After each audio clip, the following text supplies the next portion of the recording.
ainsi que tu es aussi dans le sang, le Seigneur. Manifeste-toi. Et glorifie le nom de Jésus, cher Saint-Esprit, en ce moment, au nom de Jésus-Christ. Amen. Amen. Vous pouvez acclamer les seigneurs, même si vous sont en de suivre en ligne, vous pouvez acclamer les seigneurs. Que le Seigneur vous bénisse. Dans notre page de l'église, d'abord pour passer ces moments de culte en famille. Je bénis les seigneurs pour cette opportunité et je bénis encore le Seigneur pour mon pasteur Yves de nous avoir donné ces privilèges, grande responsabilité de partager de la part du Seigneur. Est-ce que tu peux m'aider à dire à ton voisin, même toi qui es à la maison seul, dis affermis ton frère. Affermis tes frères. Amen. Même quand tu es seul à la maison, tu dis, tu cites ton nom, tu dis bienvenue, affermis tes frères. Donc, c'est ce que nous allons partager pendant quelques minutes. Nous allons lire la parole du Seigneur dans Luc chapitre 22, versets 31 à 32. Nous lisons au nom de Jésus. Le Seigneur dit, Simon, Simon, Satan vous a réclamé pour vous passer au crible, comme le réclame pour passer au crible, comme le blé. Mais moi, je priais pour toi, afin que ta foi ne disparaisse pas, afin que ta foi n'effaille pas, afin que ta foi ne tombe pas. Et toi, quand tu seras revenu à moi, affermis tes frères. Amen. Et toi, quand tu seras revenu à moi, affermis tes frères. Dans d'autres versions, on dit, et toi, quand tu seras converti, affermis tes frères, fortifie tes frères. En ce moment où le monde est en train de passer des moments compliqués, c'est le moment où nous devons nous affermir les uns aux autres. C'est le moment où nous devons encore chercher la parole du Seigneur, nous fortifier. Amen. Je me rappelle encore, au début de l'année, c'était le 3 janvier.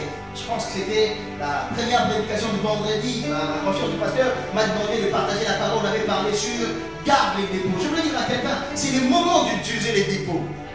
Toi qui as déjà les dépôts que tu avais gardés, maintenant tu dois utiliser les dépôts que tu as. Le peu que tu connais, le peu que tu es en train de lire la parole du Seigneur, le peu que le Saint-Esprit peut mettre dans ton cœur, c'est le moment de l'utiliser pour affermir notre personne. Affermis tes frères. C'est très important. Jésus est en train de nous dire le moment où le disciple, c'était le dernier repas avec les disciples. C'est ce jour-là, on a parlé de la semaine pascale. On a été richement bénis par le pasteur pour les séminaires. Alors, c'était ce jour-là que Jésus était avec ses disciples pendant le repas. Vous savez, quand tu regardes bien le verset qui précède, tu vas voir dans toujours Luc chapitre 22 verset 24, le disciple en train de discuter entre eux qui était plus grand que l'autre. Alors que c'était la semaine où Jésus devait partir. Comme en ces instants, le monde est en train de passer un moment compliqué. Mais il y a des gens qui sont encore dans la distraction pour de petites choses. Des choses qu'on ne devait même pas parler à l'instant. Ce sont des choses que les gens sont en train de parler. Ce n'est pas le moment, ce n'est pas le moment de commencer à critiquer. Ce n'est pas le moment de chercher qui est plus grand que l'autre. Ce n'est pas le moment de dire notre église est plus grande, notre église est... Non, ce n'est pas le moment d'inventer l'église ou les serviteurs de Dieu. C'est le moment de nous affermir les uns aux autres. Amen. Les disciples étaient en train de discuter. C'était le 5e jour. Dans la semaine pascale, nous savons très bien que la semaine pascale commence par les dimanches. L'entrée triomphale. Jésus est entré à Jérusalem. Le lundi, il a chassé les gens au temple. Et il a même maudit le figuier. Le mardi, il a enseigné. Il a passé le temps en train d'enseigner. Il a fait des miracles. Le mercredi, il n'y avait pas grand-chose. Ce jour-là que Marie est venue pouvoir dans ses pieds. Les jeudis, c'était ces jeudis-là. Il avait institué la Sainte Seine. C'était ces jours-là où le disciple était en train de discuter. Amen. Ici, après juste Jésus, après avoir traité leurs problèmes de discussion, il dit maintenant à Simon, Simon, Simon, Satan vous a réclamé pour vous cribler comme le blé. Mais moi, je prie pour toi. Quand tu seras revenu, affermis tes frères. Amen. Satan vous a réclamé. J'ai aimé cette version de Semeur. Semeur en train d'expliquer, en train de dire, c'était la même chose que Satan avait fait pour Job. En ce moment, je veux te dire, si tu ne le savais pas, je vais seulement te rappeler que Satan ne t'aime pas. Il est en train de mettre en place des stratégies, de choses pour te détruire. Ne pense pas que la voiture qu'il peut te donner, ne pense pas que la maison qu'il peut te donner, ne pense pas que l'argent qu'il peut te donner, c'est pour ton bien. Non, c'est pour te détruire. Il va te détruire à la longue. Satan ne t'aime pas. Amen. Satan ne t'aime pas. Il est en train de chercher. Il a commencé. Et je voulais quelque chose de bien, de meilleur quand je suis en train de lire ce passage de la Bible. La Bible dit que Satan vous a réclamé. D'autres versions disent Satan vous a demandé. Satan n'imposera rien dans ta vie parce qu'il n'a pas le pouvoir d'imposer quelque chose dans ta vie. Il ne fait que demander. Dans la Bible, nous avons vu plusieurs choses. Personne ne peut nous dire non, Satan n'a pas il y a moi, non, Satan va seulement t'aider. La Bible dit, il a poussé Judas. Maintenant, il veut encore pousser d'autres disciples. Quand tu regardes ce que nous venons de lire, Jésus a dit, Satan vous a réclamé. Ce n'est pas une formule de respect pour dire vous, comme nous le disons en français. Vous, c'était vous tous. De l'autre version, on va dire, vous tous. Satan vous a réclamé. Mais moi, je priais pour toi. Satan te réclame jour après jour. Nuit après jour, Satan te réclame. Mais la bonne nouvelle, Jésus a prié pour nous. C'est ça la bonne nouvelle. Jésus a prié pour nous. Satan vous a réclamé pour vous cribler. J'étais en train de lire et je le répète encore, je ne vais pas passer plus vite par rapport à cela. Je voulais dire que Satan n'imposera rien dans ta vie. Vous vous rappelez encore l'histoire de Balaam et Balak? Balaam est venu pour maudire les enfants d'Israël. Il n'a pas pu. Qu'est-ce qu'il a fait? Il a proposé. Il a proposé comment est-ce que Satan devait opérer. Je vais te dire, quand je regarde même cette histoire, tu verras que le problème des Balak, il voulait à ce que Balaam puisse maudire les enfants d'Israël pour dominer sur eux, pour les détruire. J'ai compris une chose, je vais plus mourir avant de fermer, que la malédiction te rend accessible au diable. Amen. Mais lorsque tu es en Christ, rien ni personne ne peut te toucher. Lorsque tu es sorti de la malédiction de la famille, rien ne peut te toucher. Lorsque tu es sorti de tout ce qui est en train de te réclamer, rien ne peut te toucher. Il dit, Satan, quand tu regardes encore David, la Bible dit dans 2 Chroniques 2, 21, les diables incita David. Il n'a pas imposé David. Tout ce que tu fais là, n'attribue pas cela à Satan. Il t'incite, il ne peut rien faire. Il est comme un lion rugissant. Il est en train de chercher comment dévorer. Il est en train de chercher comment te détruire. Jésus a prié pour nous. Amen. Il a même tenté Jésus au désert. Il est allé tenter Jésus plusieurs fois. Il n'a rien imposé à Jésus. Je suis en train de répéter, et je le dis encore quand tu es en train de me suivre. Satan n'imposera rien dans ta vie. Il ne pourra rien imposer dans ta vie. Alors arrête de donner la gloire à cet homme-là pour dire c'est lui qui a fait ça. Il ne peut rien faire sans la permission du Père. Même si les gens sont en train de dire que le coronavirus, ça vient du diable et tout. Dieu a permis que cela puisse arriver. Chaque tentation, chaque chose qui passe, rien ne peut dépasser l'entendement de notre Dieu. Rien ne lui échappe. Amen. Il connaît, il savait tout ce qui est en train de se passer. Même si les gens ont donné ça à Satan, oui, donnez ça à Satan. Mais Dieu, il est en train de l'utiliser pour sa gloire. Amen. C'est en ce moment que nous devons nous affermir. C'est en ce moment. Il est en train d'utiliser ces moments pour sa gloire. Où beaucoup de gens sont encore dans la distraction. Quittez la distraction, bien-aimé. Ce moment, c'est le moment de nous affermir les uns aux autres. Amen. Amen. Parce que le diable supplie toujours. Il vient pour supplier, pour dire, est-ce que je peux? Est-ce que je peux? Vous vous rappelez encore de ces démoniaques? Dans Marc chapitre 5, 7 à 12. Les démoniaques, la Bible dit, ils ont supplié Jésus. Ils ont supplié Jésus. C'est toi qui as encore du bien, j'ai compris une chose. Vous savez, je peux quand même te choquer, mais il y a de prières de Satan que Dieu exauce. Il y a de prières de Satan que Dieu exauce. Il a prié, il a demandé, il a fait une prière. Dieu exauce. La différence entre la prière de Satan et la prière d'enfant de Dieu, la différence seulement, il y a une chose qui marque la différence, c'est la foi que nous avons en Jésus. C'est ta foi que tu as en Jésus. C'est ce qui marque la différence. Jésus a dit à Simon, Simon, je n'ai pas prié pour que le diable te rende invisible. Non, pour que tu sois invisible, comme nous le savons, comme notre Seigneur, couvre-moi, que je sois ni vu, ni connu, ni entendu dans le monde des ténèbres, mais que je sois visible devant ton trône de gloire. Bien de formule de prière. Jésus n'a pas dit ça, il a dit, non, je ne vais pas prier pour ta maison, sécurité, muraille de feu. Comme Jésus n'a pas prié pour ça. Il a dit, je priais pour ta foi. Je priais pour ta foi. Ta foi te sécurise. Ta foi en Jésus, c'est ce qui te rend fort. Je pensais que tu allais dire Amen. Amen. La sécurité que nous avons, c'est parce que nous avons la foi en Jésus. C'est ce qui fait la différence entre la prière du diable et notre prière enfant des dieux. Parce que nous croyons à Jésus. Amen. Jésus a dit, j'ai prié pour ta foi. Je priais pour ta foi. Vous savez pourquoi est-ce que nous marquons la différence? La Bible est en train de le dire plus loin, que le juste vivra par la foi. Et la Bible ajoute encore, la prière de juste a une très grande efficacité. A une grande efficacité. Amen. Alors, ta prière a une grande efficacité. C'est ça qui marque la différence avec la prière du diable. Parce que ta prière est basée sur la foi. Les diables ont utilisé des stratégies pour te cribler. Aujourd'hui, le monde où ce monsieur là nous sommes en train de parler, il est en train de multiplier des stratégies. Il a donné le péché une coloration simpliste. Ce qui est des choses que tu ne peux pas comprendre que c'est le péché, surtout dans les réseaux sociaux. Surtout dans les réseaux sociaux. Tu sais que maintenant, dans les effets, tu vois quelqu'un que tu connais, il est très poli, mais il devient impoli dans les réseaux sociaux. Je ne comprends pas, surtout dans Facebook ou autre. Il devient impoli. Tu vois quelqu'un en train d'écrire à son pasteur, ça va? Tu vois quelqu'un en train de balancer quelque chose comme ça live, et puis tu vois quelqu'un en train de commenter, il dit merci frérot, comme si c'était son ami, comme si c'était. Je ne sais pas, c'est juste dans mon tête. Comment est-ce que les gens arrivent à devenir impolis dans les réseaux sociaux, dans le WhatsApp et autres? Et le diable simplifie le péché. Il simplifie le péché. Il est en train de donner une coloration simpliste. Je le dis, peut-être que tu n'as pas encore vu, mais moi je le veux.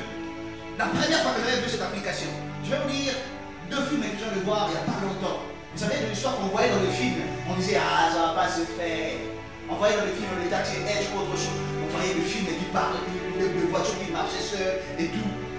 Mais aujourd'hui, nous avons des véhicules comme ça, télécommandés. À l'époque, on voyait, c'était juste des prototypes.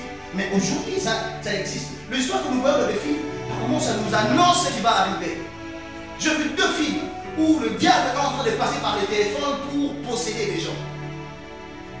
Et le diable passe aujourd'hui, il a simplifié le péché. Tu regardes même sur Facebook, il y a les applications qui circulent. Donc, c'est involontairement. Avant, tu es déjà devenu chrétien, avant, on t'avait parlé des choses de la divination et tout. Mais il y a des choses, même des chrétiens qui utilisent la divination sur Facebook. Clique seulement, on va te dire dans 5 ans combien tu auras, combien d'enfants. C'est la divination simpliste.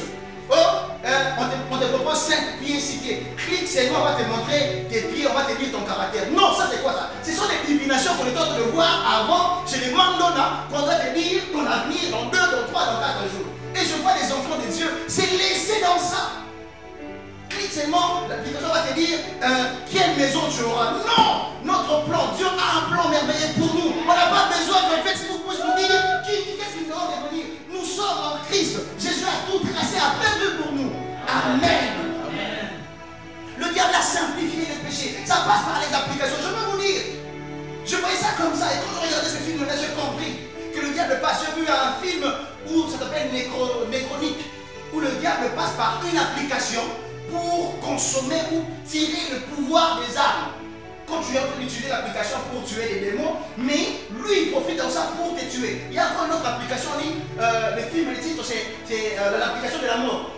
Cette application, tu mets l'application pour te dire combien de temps tu vas mourir. Combien de temps tu vas mourir. Donc, si tu mets et ça te dit dans 2 heures, tu vas mourir. Il y a quelque chose qui va se passer et puis tu t'as bouffé.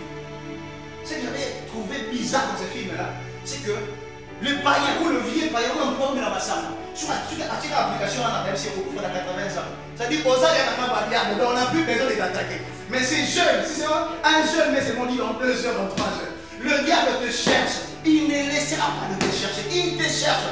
Garde-toi en Jésus, fortifie ton frère, lis la parole du Seigneur, arrête de lire ce qui est en train de circuler de gauche à droite, avec les réseaux sociaux, surtout. C'est qu'avec les groupes, ce qui m'embête, c'est que surtout nous qui sommes dans les groupes de WhatsApp, tu vois la même vidéo en train de circuler ici. On dit, il y a seulement des copier-coller. Non, lis la parole du Seigneur. À chaque fois que tu vas lire la parole du Seigneur, il y aura un plus que ça va s'ajouter. Il y a des choses que tu avais lues hier. Il y a des choses que tu as encore aujourd'hui. Même passage. regardes et puis c'est fini. Et tu vois encore là-bas, et tu vois encore là-bas, et tu vois encore là-bas. Ça ne t'édifie en rien. Pendant ce moment de confinement, quand tu vas fermer quelqu'un, quand tu sortiras, quand tu sors à un autre homme, à une autre femme, au nom de Jésus. Amen. Le diable, il est en train de chercher à pénétrer. Pourquoi est-ce que je suis en train de dire affermis ton frère? Pourquoi est-ce que j'insiste? Je venais de le dire tout à l'heure et je vais encore y revenir. La Bible dit ceci. Le diable est venu pour tenter tous les disciples. Il dit, Simon, Simon, Satan vous a tous réclamé. Mais moi, je priais pour toi. Je t'entends dire à quelqu'un, et dans les c'est pas il y a tout le monde, c'est pour toi et Jésus. Ah, tu me comprends pas. Je t'entends dire que c'est seulement pour toi et Jésus. Ce n'est pas des choses collectives, ce n'est pas des choses de Covid-19 qui est en train d'atteindre le monde entier. Mais le problème, c'est que c'est sur le moment que les enfants de Dieu doivent vivre leur relation de près avec Jésus. C'est ces moments. Mais je priais pour toi, Simon. Je priais pour toi. Je ne vais pas prier pour vous tous, mais pour toi. Quand tu seras revenu, affermis tes frères. Amen. Pour toi qui est en train de me suivre à la maison, pour toi qui est en train de me suivre ici, Jésus a prié pour toi. Ce que j'aime dans la prière de Jésus, la prière de Jésus nous précède. La prière de Jésus précède les épreuves que nous allons traverser. La prière de Jésus devait précéder déjà. Jésus savait que cette année, il va avoir le Covid-19. La prière nous a précédés. Il a déjà prévu quelque chose pour ses enfants. Il a prévu quelque chose pour toi qui me regardes au nom de Jésus. Amen. Amen. Quand tu regardes dans la liste des héros de la foi, tu ne verras nulle part où on a écrit le groupe de famille ou un groupe de gens. On parle seulement d'un individu à un autre. Et là, il y a Yonanta. Amen. C'est ta foi avec Dieu, pas la foi de tout le monde, c'est pas la foi collective où nous allons passer. C'est pour ça qu'on dit année, ok. Et aussi, quand tu regardes la femme, la perte de sang, la Bible est en train de dire que cette femme-là, il était dans la foule, il touchait beaucoup de gens. Non, il y a des touchés qui diffèrent à l'autre toucher. Tu me vois, mais tu ne comprends pas ce que je suis réellement. Je te touche, mais je ne te touche pas comme je touche l'autre. Mais bon, tu ne peux pas me comprendre quand je suis en train de dire ça. Je dis ceci. Lorsque tu touches une de tes sœurs, la sœur de ta sœur biologique, quand tu le touches dans la main, tu le touches dans les épaules, ça te dit rien. Mais lorsque tu touches ta femme, c'est différent de toucher ta sœur. Il y a une différence. C'est exactement ça. Lorsque tu touches l'autre personne, tu touches l'épreuve de la vie, c'est différent. Mais lorsque tu touches Jésus, tu ne peux pas toucher Jésus comme tout le monde le touche. Tu dois le toucher différemment. Amen. Parce que même Jésus, lui-même doit sentir, tout le monde a 6 000 ans. Tout le monde a 6 000 ans. Ah non, il y a quelque chose qui vient de sortir en moi. Amen. Il y a deux contacts. Donc le contact de la femme et le contact de Jésus. Baba m'aurait payé. Vous savez, par moment les amoureux, vous pouvez rester là. Vous êtes là, 50 personnes. Les amoureux en train de parler, mais vous ne comprenez pas. Ils se font des signes, mais vous ne comprenez pas. Parce qu'il y a 5-30 minutes. Mais vous comprenez. Ouais, je suis amoureux. C'est comme ça, c'est pas avec Jésus. Quand tu vis avec Jésus, tu peux vivre en ce moment de pandémie Covid-19, mais ta relation est personnelle, très intime, différente des autres. Alléluia. Différent des autres. Tu as touché Jésus autrement. La femme a touché Jésus. Alors qu'il y avait beaucoup de gens tout autour. Elle avait touché beaucoup de gens, mais il a eu un impact. Parce que je te touche différemment. Amen. Il y a des choses dans ta vie que toi seul tu peux expliquer, que les autres ne pourront jamais expliquer. Vous vous rappelez encore de cet aveugle-né. L'aveugle-né, la Bible est en train de dire ceci. Les pharisiens sont venus. Les sacrificateurs sont venus pour poser la question à ses parents. Alors ils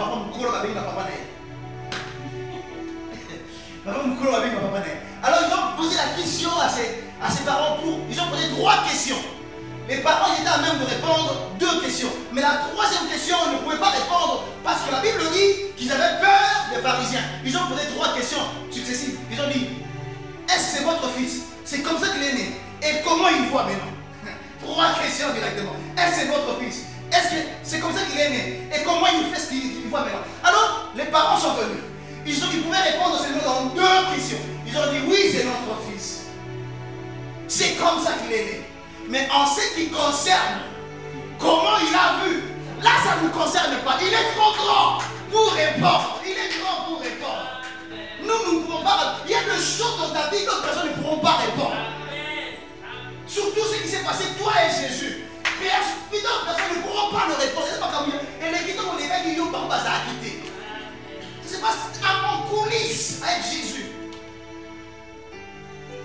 Parce que même lui-même l'aveugle, quand il expliquait,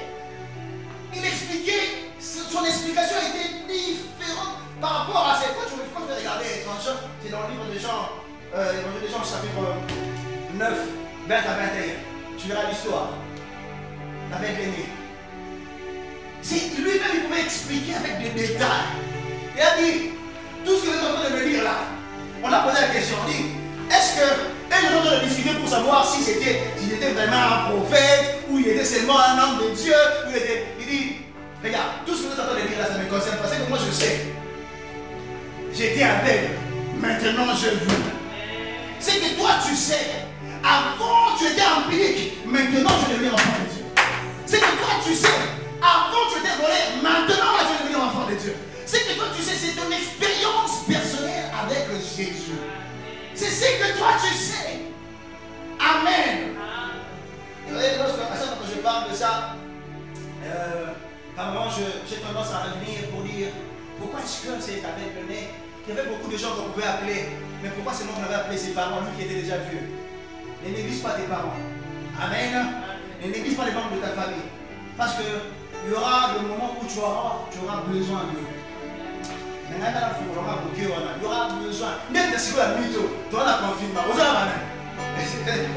Les membres de ta famille, si tu l'avais négligé, comment est-ce que tu vas maintenant vivre avec eux? C'est compliqué. Tu vois? Hein? Parce que en fouillant les matins, apparemment, tu le sais, même moi j'ai vu ça.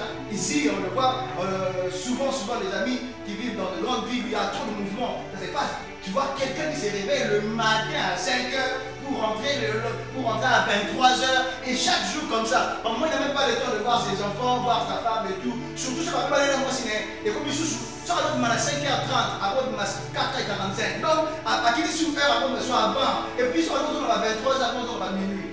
C'est quoi? Bima Lisusu. Quel est Lisusu? Confinement et Kangi. Ah, Dieu s'est glorifié. Que Dieu puisse se glorifier. Dis avec moi que Dieu s'est glorifié. Toi qui me regardes, que Dieu s'est glorifié dans cette situation. Amen. C'est que j'aime une chose qui m'a fait du bien. Jésus a dit, moi je prie pour toi. Moi je prie pour toi. Est-ce que tu regardes l'impact de ce que Jésus a entendu dire? Moi je prie pour toi. La prière de Jésus ne rate pas. La prière de Jésus est tellement puissante, ça ne rate pas. Quand tu regardes devant la tombe de Lazare, il a dit ça lui-même. Il a dit, Seigneur, pour moi je sais que tu m'exauces toujours. Pour moi je sais que tu m'exauces toujours. Mais c'est Jésus là qui a été toujours exaucé. Il dit, moi je prie pour toi. Ce qui prouve que sa prière ne rate pas. Il anticipe, il dit, quand tu seras revenu. Parce que l'impact de ma prière, ça va se réaliser, ça va se faire. Ce que je priais, je sais que Dieu a exaucé. Mais quand tu seras revenu, compte sur la prière de Jésus. Compte sur la prière de Jésus. Si tu veux regarder, tu peux chercher les secrets de l'enseignement de Jésus. Tu veux comprendre comment Jésus peut opérer dans ta vie. Dans la Bible. Lis les évangiles, tu comprendras. Amen. Amen. Moi, je priais pour toi. Quel privilège. Il y a 3 choses que je vais dire rapidement pour atterrir. 3 raisons que nous devons affermir les autres. 3 raisons. La première des raisons, c'est parce que c'est la grâce. Parce que quelqu'un a prié pour nous. Amen. C'est que tu es aujourd'hui, ou c'est que tu seras demain. Ou c'est que tu es aujourd'hui, le serviteur que tu es aujourd'hui, le bienvenu que je suis aujourd'hui. Il y a quelqu'un qui m'a annoncé l'évangile. Il y a quelqu'un qui s'est agenouillé pour moi. Il y a des gens qui ont prié pour toi. C'est par grâce. Si on a fait ça pour toi, tu dois le faire aussi pour d'autres personnes. Amen. S'il y a des gens qui ont marché, il y a des gens qui ont enchaîné pour que tu sois sauvé dans des campagnes d'évangélisation. Ils ont marché, ils ont fait des choses. Mais ils ont vu non, manzambe. C'est bien, mais non, c'est l'égoïsme. Il faut que tu puisses annoncer la parole du Seigneur pendant ces moments de confinement. Tu as les moyens pour le faire. Fais-le. Arrête de prier des choses. Quand je serai président, qui sera, laisse les bêtises comme ça. Annonce l'évangile. Amen. Parce que quelqu'un a prié pour moi. Amen. en charge. C'est la grâce. Est-ce que tu peux dire avec moi, c'est la grâce? C'est la grâce. Regarde, ils étaient tous là. Quand je dis tous là, hein, quand ils étaient tous, Satan vous a tenté tous. Ils étaient tous là, le monde entier. Et les disciples que Jésus aimait beaucoup, ils étaient là aussi. Mais Jésus n'a pas prié pour Jean, mais il a prié pour toi. Quelle grâce! Dieu a un projet à faire avec toi. Dieu a un projet. Reconnais que ce que tu es aujourd'hui, ou ce que tu es en train de devenir, c'est la grâce. Ne pense pas arriver, comme dit nos amis de l'Afrique de l'Ouest. Donc tu as arrivé. Il y a des gens qui pensent qu'ils sont déjà arrivés. Alors ils vont commencer à faire des choses, même pour saluer les gens, c'est devenu compliqué. Hein, comme il est devenu super pasteur, super ministre, super. Donc ça veut dire, tu commences à voir les autres comme si ils étaient de moins que rien. Non. Tu ne vas pas choisir les gens que tu dois annoncer l'évangile. Tu dois annoncer l'évangile à tout le monde. Tu ne dois pas sélectionner. Même si les gens qui ne t'acceptent pas enseignent. D'ailleurs Jésus, ce jour-là, le mardi, il est en train d'enseigner. La Bible dit qu'il y avait l'opposition. Il n'avait pas arrêté d'enseigner. Amen. Amen. Quand c'est que tu es là, voilà la raison, si tu ne comprends pas pourquoi est-ce que tu dois enseigner, c'est parce que c'est que tu es, ou le peu que tu possèdes, tu l'as eu par grâce. Reconnais la grâce de Dieu, rien d'autre que la grâce de Dieu. Parce que pour aussi être une autre personne, c'est par reconnaissance que tu dois le faire. Deuxième chose que je vais aller rapidement, parce que nous devons affermir les autres pour la continuation de l'évangile. Pour que la mission soit continuée. Amen. On est sauvé pour sauver. On est restauré pour restaurer. Amen. Ce que tu fais aujourd'hui, ça doit se faire aussi pour d'autres personnes. Quand tu affermis quelqu'un, lui aussi va affermir l'autre et ça sera ensuite de suite. Comme ça va progresser. Nous affermissons les autres pour que la gloire de Dieu soit manifeste. Pour l'instant, amen. Que pendant ces temps de confinement, on pensait que l'église ne va pas fonctionner. Mais il y a encore l'église qui se multiplie dans de maisons. On doit continuer à affermir. Et nous devons voir le résultat de ce temps d'affermissement. Nous devons voir le résultat de ces choses. Amen. Nous devons continuer à affermir. Ça, t'as des seigneurs pour faire soli. Quand on pense que c'est fini pour l'église. Quand on passera maintenant, c'est quoi les activités ne vont plus marcher. Ça va marcher au nom de Jésus. Et ça ne marchera plus qu'avant. Amen. Oh, je vais dire comme je disais à quelqu'un, il y a quelque chose qui se prépare. Il y a quelque chose qui se prépare. Alors tu dois te préparer aussi. Amen. Il y a quelque chose qui se prépare. Toi aussi tu dois te préparer. Je vais dire le dernier point pour clôturer et prier en ce moment. Nous devons affermir les autres pour notre propre bien, pour notre sécurité. C'est pour mettre le garde-fou. Amen. Lorsque tu es en train d'affermir quelqu'un, toi-même tu es en train de t'affermir aussi. Amen. Lorsque tu es en train d'affermir quelqu'un, toi-même tu es en train de grandir. Au fur et à mesure que tu enseignes, tu es en train de grandir. Il y a des choses, il y a des décisions que tu pourras prendre lorsque tu seras grand dans un domaine ou dans un autre. La Bible dit de Moïse, Moïse devenu grand, il a refusé d'être appelé le fils de la fille du Pharaon. Quand il a devenu grand, comment il était devenu grand? Tu dois grandir. Amen. Tu dois grandir. Nous voulons une chose, qu'après ces confinements, que nous puissions voir des serviteurs de Dieu, des enfants de Dieu, qui étaient partis, ils ne comprenaient pas trop de l'histoire de la Bible, ils sont revenus dans la capacité de tenir les séminaires au nom de Jésus. Capacité de prêcher la parole du Seigneur. Parce que ma caméra, on est dans l'avantage de la confinement. L'avantage de la confinement est à moi. Parce que ce moment ici où les gens entrent dans l'administration, nous on est en train de s'affermir. Quand on sortira plus grand qu'avant. Plus puissant qu'avant. Nous devons continuer à affermir pour mettre le garde-fou. Que le Seigneur te bénisse et bénisse aussi ta parole. Est-ce que tu peux prier? Je donne la pasteur, le pasteur va prier.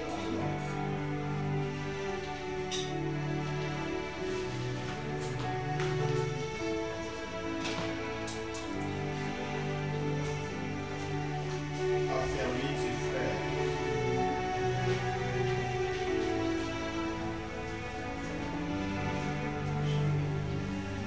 C'est-à-dire quand Jésus priait pour Pierre, Jésus ne voyait pas que Pierre, il voyait les 3000 âmes qu'il allait gagner le jour de la Pentecôte. Alléluia. Jésus voyait tout ce que Pierre allait faire après sa conversion. Jésus dit quand tu seras révélé, dans la version aujourd'hui dit quand tu seras converti. Quand tu seras converti, affermis tes frères. L'épée affermie que celui qui est converti.